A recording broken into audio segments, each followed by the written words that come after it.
Bumuhos ang malambot na liwanag ng buwan sa silid mula sa bintana. Tinitigan ni Leslie ang malungkot na buwan mula sa kalangitan.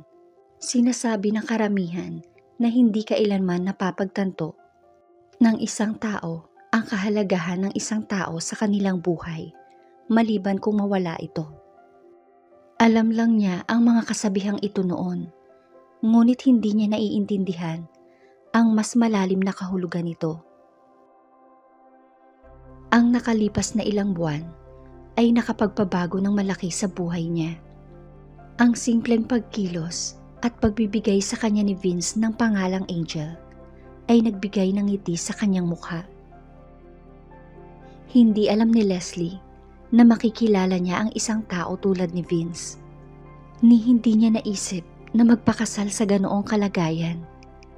Nang maisip niya ang lahat ng pinagdaanan niyang mga paghihirap ng mag-isa, ay isang bagay ang hindi niya alam na kaya niya. Not in her wildest dreams, she imagined that the same person who treated her like a rag would later fall in love with her. At wala siyang idea na mahuhulog siya ng labis sa taong ito. Ang gabi ay lubos na nagpabalisa sa kanya.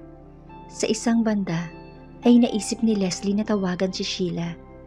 Agad namang sinagot ni Sheila ang tawag matapos ang 2 ring.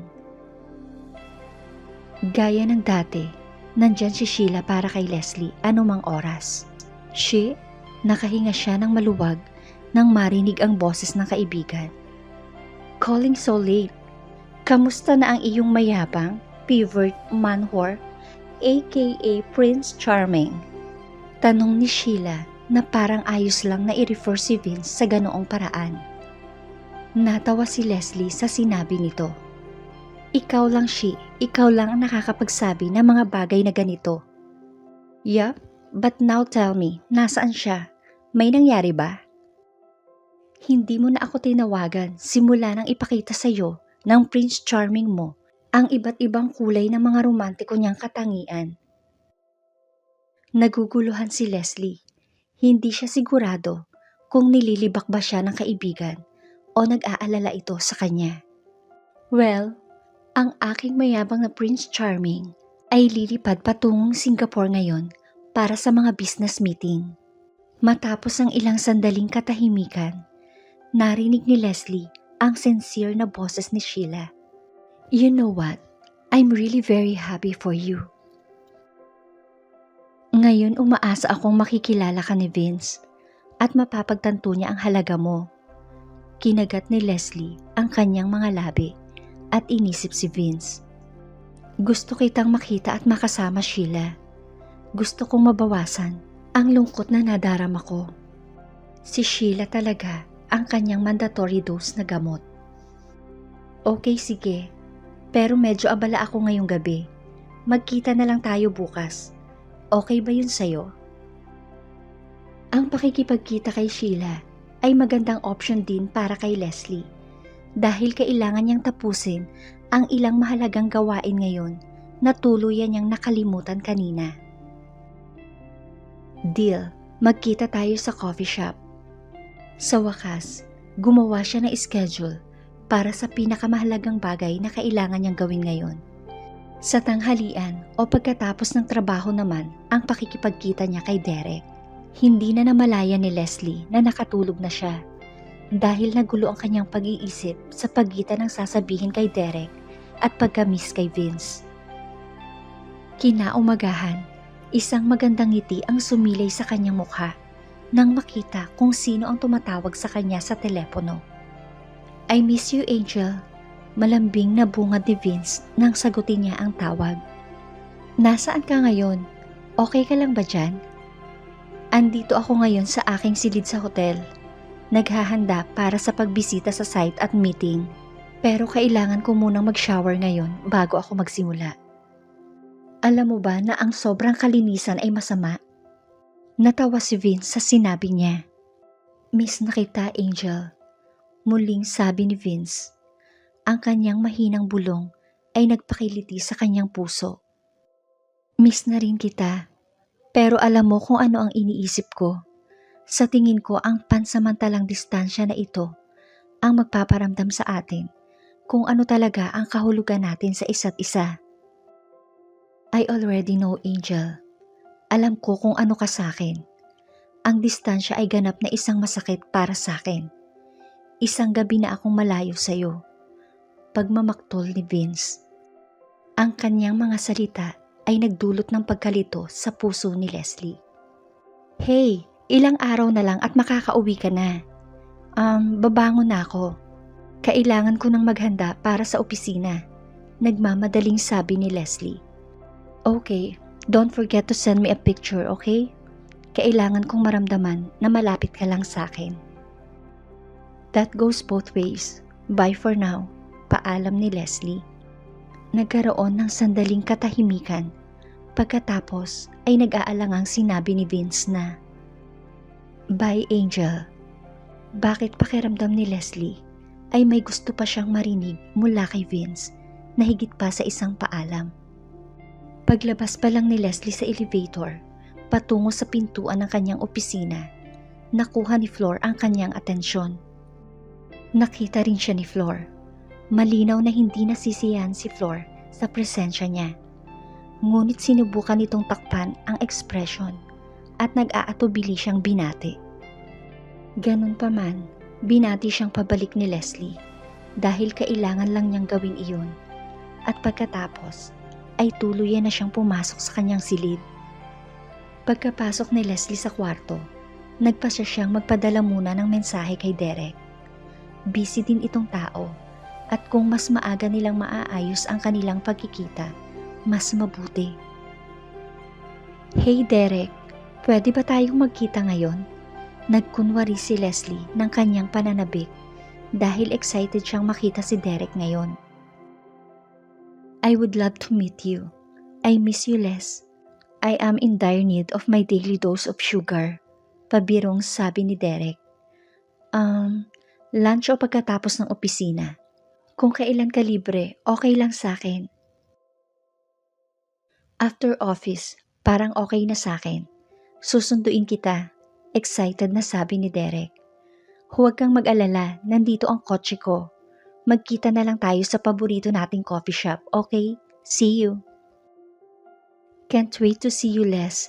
It has been so long. Aniya bago ibinaba ang tawag. Nag-aalala si Leslie sa pagkikita nila ni Derek.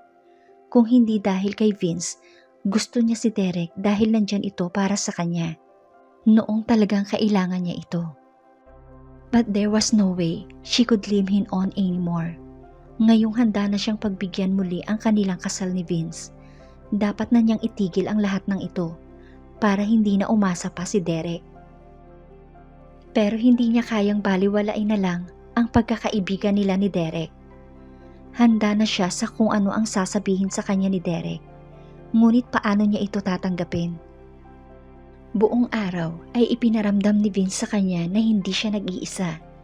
Lagi itong nagpapadala sa kanya ng mga nakakabaliw na mensahe at mga larawan.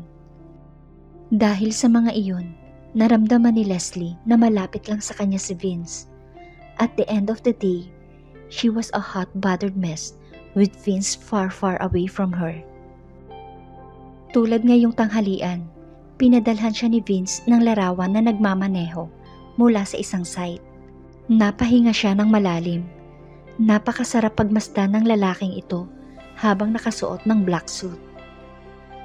Makalipas ang ilang minuto ay humiling si Vince ng picture mula sa kanya. Nakangiti na kinuhaan ni Leslie ang sarili at pinindot ang send. Naka-white collared shirt siya ngayon na tinernohan niya ng simpleng pencil skirt. I miss you, Angel. I miss you too, Vince. Pwede ba akong umalis sa trabaho at lumipad pabalik sa'yo? Pagkatapos ng lahat ng ito, magiging matamis na ang lahat. Hindi mo ba iyon gusto? Sa palagay ko, ang distansyang ito ay makakatulong sa atin na palakasin ang ating mga damdamin para sa isa't isa. Hindi ipinahalata ni Leslie ang pangungulila niya kay Vince. Hindi mo alam kung ano ang nararamdaman ko sa'yo. I can't wait to see you. And then be that sweet you, showing you how close we could be to each other For now, just wait for the call tonight. Sana dumating ang gabi ng mas maaga.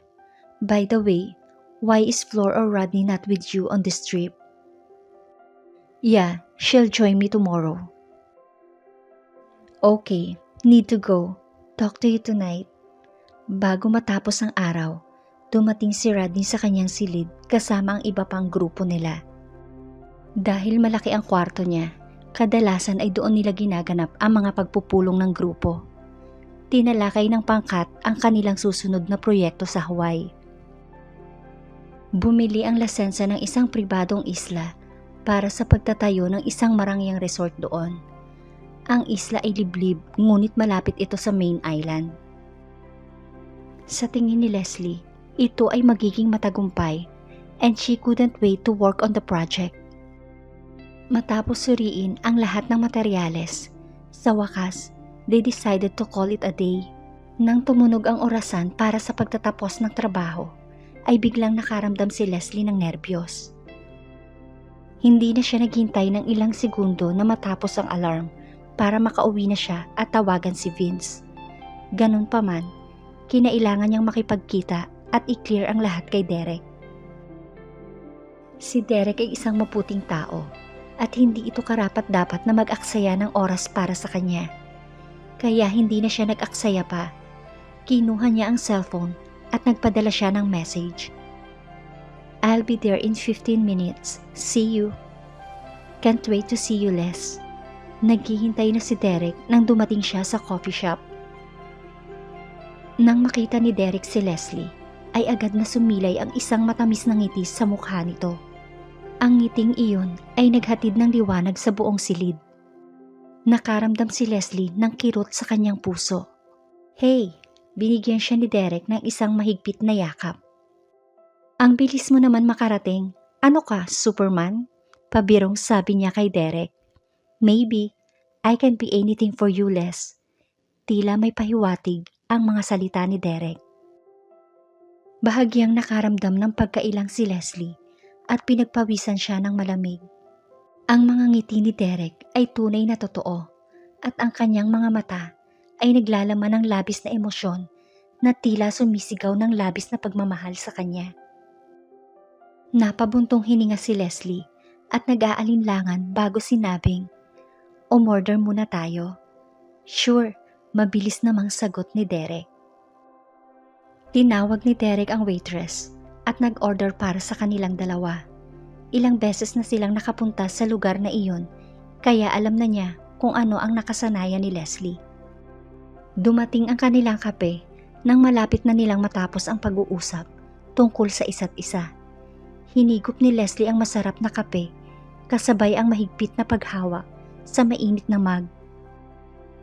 Pinainit niya ang kanyang mga palad habang kumukuha ng lakas ng loob para sabihin kay Derek ang tungkol sa kanila ni Vince. Pero bago pa man siya makapagsalita, Derek put the question on the table. Was he good to you in Cebu? Ang matalas niyang mga mata ay nakatuon sa kanyang kape at hindi siya nito binigyan ng kahit na isang sulyap. Yeah, he was. Matipid niyang sagot kay Derek. Paano kanya pinayagang makipagkita sa akin?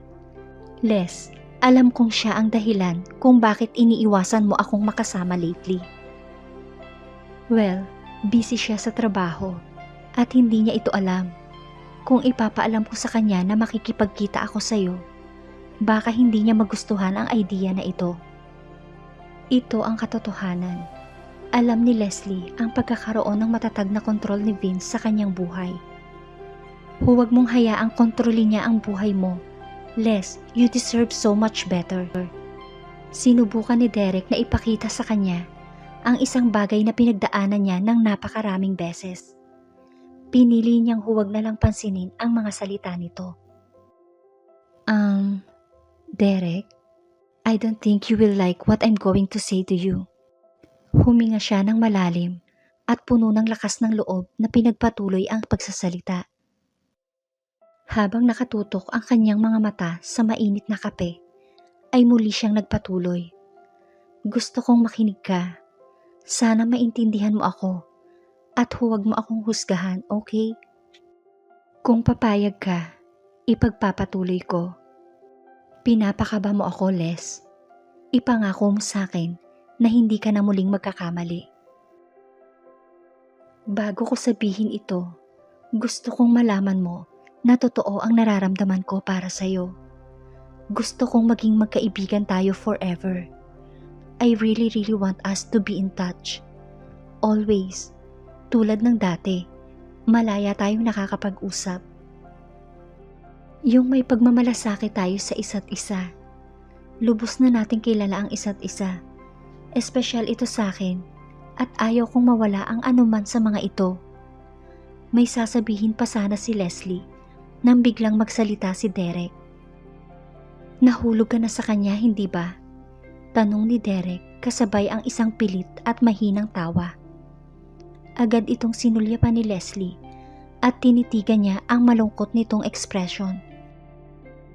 Masakit kay Leslie na makitang nasasaktan si Derek, ngunit kailangan niyang gawin ito para sa kanilang dalawa. Sa mabigat niyang puso, sinabi niya kay Derek na, siguro, pero sa ngayon, ang alam ko lang, gusto kong bigyan ng pagkakataon ang kasal namin at ganun din ang gusto ni Vince. Malaki ang nabago sa pagitan namin, ang paraan ng pag-aalaga at ang nararamdaman niya para sa akin ay hindi ka panipaniwala. Habang nakikilala ko siya, mas lalo akong napapalapit sa kanya. Now that we are together, it feels perfect. Sa ngayon, emotionally involved kami.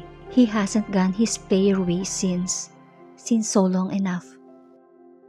And other than his past player ways, he is a great man, and I really want to give my marriage as well as him a chance. Natahimik si Derek matapos marinig ang mga sinabi ni Leslie. Please say something. Lumunok muna ito bago nagpakawala ng malalim na buntong hininga. Sinaktan mo lang ang puso ko, Les. At least, give me a moment to recover. Isang mahinang tawa ang pinakawala ni Derek. Ngunit sapat na iyon para ipakita kay Leslie kung gaano kahirap para sa kanya na marinig ang lahat ng ito. Hindi madali para kay Leslie na makitang nasasaktan si Derek. Paano niya mapapagaan ang pakiramdam nito? Napakasama ng loob niya dahil sa ginawa niya kay Derek. Naiinis siya sa sarili. Leslie, hindi ko susubukan na ipakita sa iyo ang mga bagay ngayon dahil nakapikit ka sa pag-ibig sa sandaling ito. Halatang nakalimutan mo kung ano ang ginawa niya sa iyo sa loob ng 6 na buwan. Patuloy na sabi ni Derek habang nakatingin ng diretso sa mga mata ni Leslie. At pagkatapos ay mahigpit na hinawakan ang kamay ni Leslie at sinabing, Les, alam mo kung anong nararamdaman ko para sa iyo. Nilinaw ko ito sa iyo noon. Huminto siya saglit para huminga ng malalim. Napakasakit nito para sa akin na sabihin ito sa iyo. Pero kailangan ko. I want you to give your marriage a chance. Kung ito ang gusto mo, hindi ako hahadlang. Gusto kong maging masaya ka. Bumaba ang tingin ni Derek sa magkahawak nilang mga kamay, kasabay ang malalim na buntong hininga. At pagkatapos, ay muli siyang tumingin sa mga mata ni Leslie na may bakas ng determinasyon.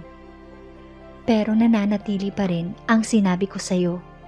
Sa sandaling maramdaman mo na hindi mo kayang bigyan ng pagkakataon ang iyong kasal, lumapit ka sa akin. Hindi kita mamadaliin sa mga bagay-bagay. Ngunit tiyak na nandyan ako para sa iyo. Ipangako mo sa akin na ako ang unang taong pupuntahan mo sakaling maramdaman mong hindi mag-work ang inyong pagsasama. Sa tingin mo ba hindi mag-work ang kasal namin? Tanong ni Leslie na tila nasisiraan ng loob. Believe me, I want it to work. But at the exact same time, gusto ko rin na hindi. You have no idea what I'm feeling right now, Les. Parang nadudurog ang puso ko. Isang mahinang tawa ang pinakawala ni Derek sa huli. Ngunit alam na alam ni Leslie kung gaano ito nasaktan. I believe that my marriage will work, Derek. I really believe Vince is going to hold on to us. At kung sakaling mahihirapan man ako, ikaw ang kakausapin ko. Pangako ni Leslie. Alam ni Leslie na hindi na niya kailangan pang sabihin ito. Pero gusto kong mag-move on ka. Ayokong kumapit ka sa akin. Ayokong pangunahan ka, Derek. Huwag mong sirain ang mahahalagang araw ng iyong buhay sa paghihintay sa isang taong kasal na sa ibang lalaki. Ilang saglit na katahimikan ang namayani bago muling nakapagsalita si Derek. I will move on, Les. Ipinapangako ko. Ngunit gagawin ko lamang iyon oras na matapos ang kontrata mo. At kung talagang masaya ka pa rin sa kanya, ipinapangako ko, hahanapin ko kung ano ang makakapagpasaya sa akin. Pagkatapos marinig ang huling sinabi ni Derek, ay napatingin si Leslie sa kanyang relo. Maaaring tawagan na siya ni Vince sa loob ng ilang oras. Kailangan na niyang umuwi. Okay naman tayo, diba? Tanong ni Leslie na may pag-aalinlangan. Sa totoo lang, hindi ako okay. Bigyan mo ako ng sapat na oras at magiging okay rin ang lahat. Pwede ba akong makayakap man lang? Nabasag ang boses ni Derek sa huli. Hindi na naghintay si Leslie ng isa pang segundo upang yakapin si Derek. Alam ni Leslie ang pakiramdam ng isang wasak na puso dahil naranasan din niya iyon sa parehong taong pinagkakatiwalaan ng kanyang puso sa ngayon. Nang sandaling pumasok si Leslie ng bahay, nalungkot ang kanyang puso. Kahit nasa paligid lang si Maria, ang napakalaking mansyon ay parang walang laman, lalo na nang umalis si Vince. Muling tumibok ang puso ni Leslie nang maalala ang kanyang mahal na asawa. Mabilis siyang naligo at nagsuot ng paboritong damit pang tulog at naghanda para sa tawag ni Vince. Ang suot niya ay isang pares ng short at isang puting silk tank top. She wore the exquisite piece of nightie just to annoy the hell out of him. Hindi nakalimutan ni Leslie ang sinabi ni Vince noon. Sumilay ang ngiti sa kanyang mga labi habang iniisip ang mga sinabi nito noon. Sa isang malikot na kislap ng kanyang mga mata, tinakpan ni Leslie ang kanyang katawan ng isang silk robe. Nagmukha siyang mas kaakit-akit sa kanyang figura. Humagikhik ng bahagya si Leslie habang nakatingin sa salamin at bumulong sa sarili. Naalala ko, sa tuwing isusuot ko ito sa tabi mo, nahihirapan ka. Hindi ako makapaghintay na makita ka, Vince. Habang nakahiga siya sa kabilang side ng kama, ay hindi niya naiwasang haplusin ang bakanteng space sa tabi niya. Hinaplos din niya ang malamig na kumot at nadama niya ang lamig na wala si Vince sa tabi niya. Nasa ganoong sitwasyon siya nang biglang nag-ring ang cellphone niya. Nagmamadali niyang dinampot ang telepono at agad itong sinagot. Hey Angel, I miss you. Ang sarap sa pakiramdam na mapakinggan ang boses ni Vince pagkatapos ng mahaba at nakakapagod na araw. Matapos ang maiksing kwentuhan at kamustahan tungkol sa isa't isa at sa trabaho, ay napabuntong hininga si Leslie na tila may bigat sa kanyang puso at pagkatapos ay muling nagsalita. May kailangan akong sabihin sa'yo. Tila may pag-aalangan sa boses niya. Yes, Angel. Sabihin mo sa akin, mahal. Anything wrong? Tanong ni Vince sa magiliw na paraan. Ngunit nabasa ni Leslie ang bahagyang pag-aalala sa tono nito. Lumunok si Leslie bago tuluyang nagsalita. Nakipagkita ako kay Derek kanina. Sabi niya na may mabigat at nagigilty na puso. Ayon sa kanyang paniniwala, kung bibigyan niya ng pagkakataon ang kanilang kasal ni Vince, gusto niya na ito ay nasa tamang paraan. There was no second option other than being honest. Pagkatapos ng kakaibang simula at masalimuot na pinagdaanan sa pagitan nila ni Vince, Ang huling bagay na nais ni Leslie ay maging tapat sila sa isa't isa. Nanatiling tahimik si Vince. Ilang segundo ang lumipas bago siya nagsalita. I know. Ano?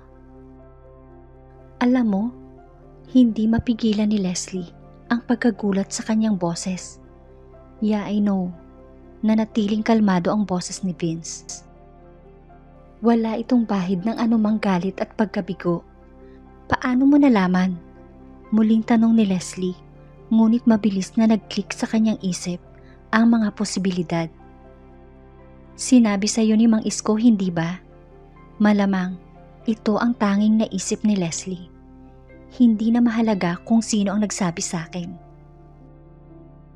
Ang mahalaga sa akin ay ikaw mismo ang nagsabi nito sa akin. At nire-respeto ko ang ginawa mong iyon, Angel. Ayaw mo bang tanungin kung bakit kami nagkita? Hindi pa rin makapaniwala si Leslie ng oras na iyon. Actually, no. I know he likes you. Well, quiet enough. But what you did is more important to me. Ikaw na mismo ang nagsabi sa akin ng lahat. At ang katotohanan ito ay nagpapakita kung gaano kalinis ang iyong puso at kung paano ang iyong atensyon ay hindi nakadirekta sa kanya, kundi sa akin. Habang patuloy na nagsasalita si Vince, si Leslie ay lubos na nahuhulog dito ng paulit-ulit. You really think so? You won't mind if I keep our friendship? Hindi pa rin naitago ni Leslie ang kanyang pagkagulat. May tiwala ako sa iyo, Angel. Asawa kita. Kasal tayo. At bibigyan natin ng pagkakataon ang ating kasal na may katapatan at pagmamahal. Kaya oo, kailangan kong maunawaan ang mas malalim na kahulugan ng kasal. At kung paiiralin ko ang selo sa puso ko, walang mangyayari. Halos matunaw si Leslie nang marinig ang mga binitiwang salita ni Vince. Salamat sa pagtitiwala mo sa akin, muling sabi ni Leslie. I'm honored to be your side, Angel. Ikaw ang pangarap ko na natupad. How dare I don't trust you? Kinabukasan, panibagong umaga ang nagsimula nang wala si Vince sa tabi niya. Buong araw na abala ang team ni Leslie sa kanilang bagong proyekto. Kapag natapos na ang project, ito ang magiging isa sa pinakamagandang pribadong resort sa isla ng Hawaii. Habang naiisip ni Leslie ang isla, lalo siyang natutokso. Sa pagbisita dito, ang mga arkitekto, designer at mga inhinyero ay kailangang bisitahin ng personal ang lugar bago magsimula ng isang proyekto. Karaniwang ginagawa ni Rodney ang paglalakbay, ngunit nais ni Leslie na makita ang magandang lugar sa pagkakataong ito. Bibisitahin ko ang isla bago matapos ang linggong ito. May gusto bang sumama sa akin? Tuwang-tuwa si Leslie sa narinig dahil iyon lang ang mga salitang umiikot sa kanyang isipan. Pwede ba kitang samahan sa biyahe? Excited na tanong ni Leslie kay Rodney. Sigurado ka bang gusto mong sumama? Tanong ni Rodney habang nakataas ang isang kilay kay Leslie. Oo, sigurado ako. Mabilis niyang sagot kay Rodney. Well, bakit hindi na lang natin ito pag-usapan mamayang lunch? Tumingin si Rodney sa kanya na tila may lihim na mensahe na hindi niya nakuha. Nalilito si Leslie. Tumingin siya sa iba pang miyembro ng team at nagtanong, sasama ba kayo sa amin sa tanghalian? Naramdaman ni Leslie na sinipa siya ni Rodney sa ilalim ng mesa. Aray! Galit na tumingin siya kay Rodney, ngunit pagkatapos ay agad niyang nakuha ang ibig nitong sabihin. Maaaring gusto ni Rodney na mag-lunch kasama siya at hindi kasama ang grupo. Okay lang, Les. Ryan and I wanted to have lunch together, if you don't mind, sabi ni Sarah. I guess Rodney is trapped with me alone now. Sabay tingin niya kay Rodney. Inilibot ni Rodney ang kanyang mga mata sa paglabas nito sa silid para sa oras ng tanghalian. Anong meron? Bakit mo ako sinipa sa ilalim ng mesa kanina? Naupo sila sa sulok ng dining area na may dalang pagkain. Paano kita makakausap ng malaya kung isasabay natin sila sa pagkain? Matatalino silang tao, ngunit hindi nila alam ang tungkol sa inyo ni Vince. Paliwanag ni Rodney habang inilalapag sa mesa ang dalang pagkain. Ha? Oo nga pala. Bakit parang nag-aatubili ka sa pagsama ko sa iyo sa Hawaii? Ang katotohanan ay bumagabag kay Rodney. Well, una sa lahat, wala dito si Vince. At saka dapat ka pa bang pumunta sa isang lugar nang ganoon kalayo nang hindi kumukonsulta sa kanya? As you already know, he is very protective of you. Malungkot na sabi ni Rodney. Well, hindi ba ito ang aking individual, independent, propesyon at desisyon tungkol sa kung saan ko gustong pumunta? At sigurado namang babalik tayo bago pa siya makauwi. Kaya walang dahilan para hindi niya ako payagan. Agad namang naunawaan ni Rodney ang pagkairita ni Leslie. Nagpa siya si Leslie na tawagan kaagad si Vince. Tanungin natin siya ngayon at tingnan natin kung ano ang sasabihin niya tungkol sa aking desisyon. Napahinto si Rodney sa pagkain nang marinig ang sinabing iyon ni Leslie. Napahinto si Rodney sa pagkain nang marinig ang sinabing iyon ni Leslie. Napahinto si Rodney sa pagkain nang marinig ang sinabing iyon ni Leslie. Hey Angel, miss you. Ang masiglang tono ni Vince ay tila nagpagaan ng inis sa mood ni Leslie. Vince, may sasabihin ako sa iyo tungkol sa project ng Hawaii na ginagawa natin. Gusto ko sanang bumisita sa lugar kasama si Rodney ngayong weekend. Ano sa tingin mo? Naging maingat si Leslie sa pagpapaalam tungkol sa kanyang desisyon. Sa tingin ko magandang idea ito. Humahanga ako sa iyo dahil pinapahalagahan mo ang lugar mo sa kumpanya. To be honest, I appreciate your dedication, Angel. Matapat na sabi ni Vince. So sa tingin mo, ito ay isang magandang idea? Sigurado ka ba? Muli siyang tinanong ni Leslie para makasigurado at pagkatapos ay ngumiti gamit ang mapanuksong mga tingin. Napangiti si Vince. Naramdaman ito ni Leslie. Okay, I'll make all arrangements now. Thanks, bye. Gumaan ang pakiramdam ni Leslie matapos makipag-usap kay Vince. Makalipas ang ilang araw, ang grupo nila Leslie ay gumawa ng pagsasaliksik at pagpaplano bago lumipad sina Leslie at Rodney patungong Hawaii sa lalong madaling panahon para bisitahin ang site. Sa tuwing titingin siya sa pintuan ni Vince, iba't ibang uri ng damdamin ang bumabagabag sa kanyang kalooban. Nakaramdam siya ng kalungkutan, kawalan ng pasensya at pagkabalisa. At higit sa lahat, kasama ni Vince si Flor ngayon. At ang pag-iisip na iyon ay bumabagabag sa kanya. Nakakainis ang paraan ng tingin at paglapit ni Flor kanina habang kausap niya si Vince sa isang video call. Saturday night, napagpasyahan ni na Rodney, Leslie at iba pang kaibigan kabilang si Sheila na magpunta sa bar bago ang kanilang flight kinabukasan papuntang Hawaii. Isinuot ni Leslie ang damit na kinumbinsi ni Sheila na bilihin niya. Ito ay isang perpektong army green color na nagustuhan din ni Leslie. Bukas ang harapan nito at lantad ang isa sa pinakamaganda niyang assets. At ang mga crisscross laces sa harap ng kanyang damit ay nakadagdag upang mas magmukha siyang kaakit-akit. Ang mini dress ay nagpatingkad sa perpektong hubog ng kanyang katawan. Hindi lamang iyon, dahil ang damit ay yumakap sa kanyang katawan na parang pangalawang balat. Habang naglalagay ng makeup, naisipan ni Leslie na magpadala kay Vince ng larawan, suot ang mapang-akit na damit upang makita ang reaksyon nito. Ano kaya ang magiging reaksyon nito kung makikita siya nito sa kakarampot na damit? Mula nang umalis si Vince, si Leslie ay kumilos at nanamit bilang isang disenteng babae. At ito ang unang beses na nakipagsapalaran siya sa pagsusuot ng ganoon kadering na damit sa isang bar. Idea ni Sheila na akitin niya ang asawa para gawin ang susunod nitong hakbang. Ngunit kailangan ba ito? Was she being desperate?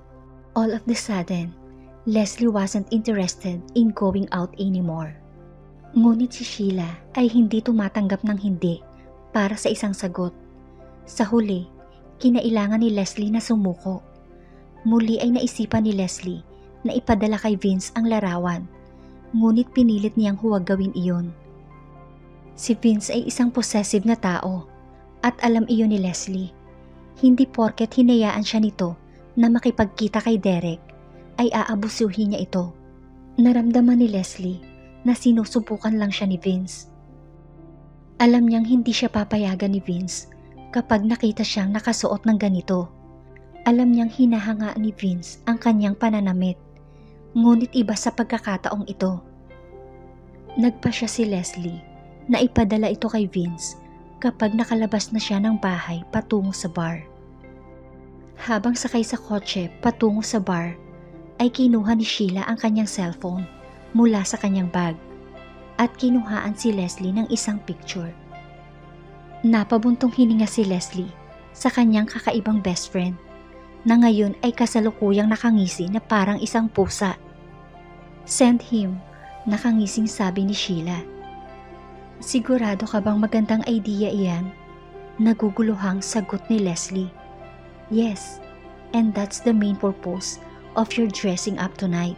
Ipakita mo sa kanya kung ano ang nawala sa kanya. Do it! I'm blaming you if anything goes wrong. Nagmamaktol na sabi niya kay Sheila habang kinukusot ang kanyang mga mata. She sent Vince the photo attached to a message. On my way to the bar with Sheila after so long. Super excited. How do I look? Sumagot si Vince pagkatapos ng 5 minuto. And you are wearing that? Which bar? Give me details. Oops, Leslie really made him angry. You knew it, Leslie. Stupid girl. Bulong ni Leslie sa kanyang sarili. Thank you guys for watching. Please like, share, and subscribe. There's not much to do when all I can is thinking about you not doing well.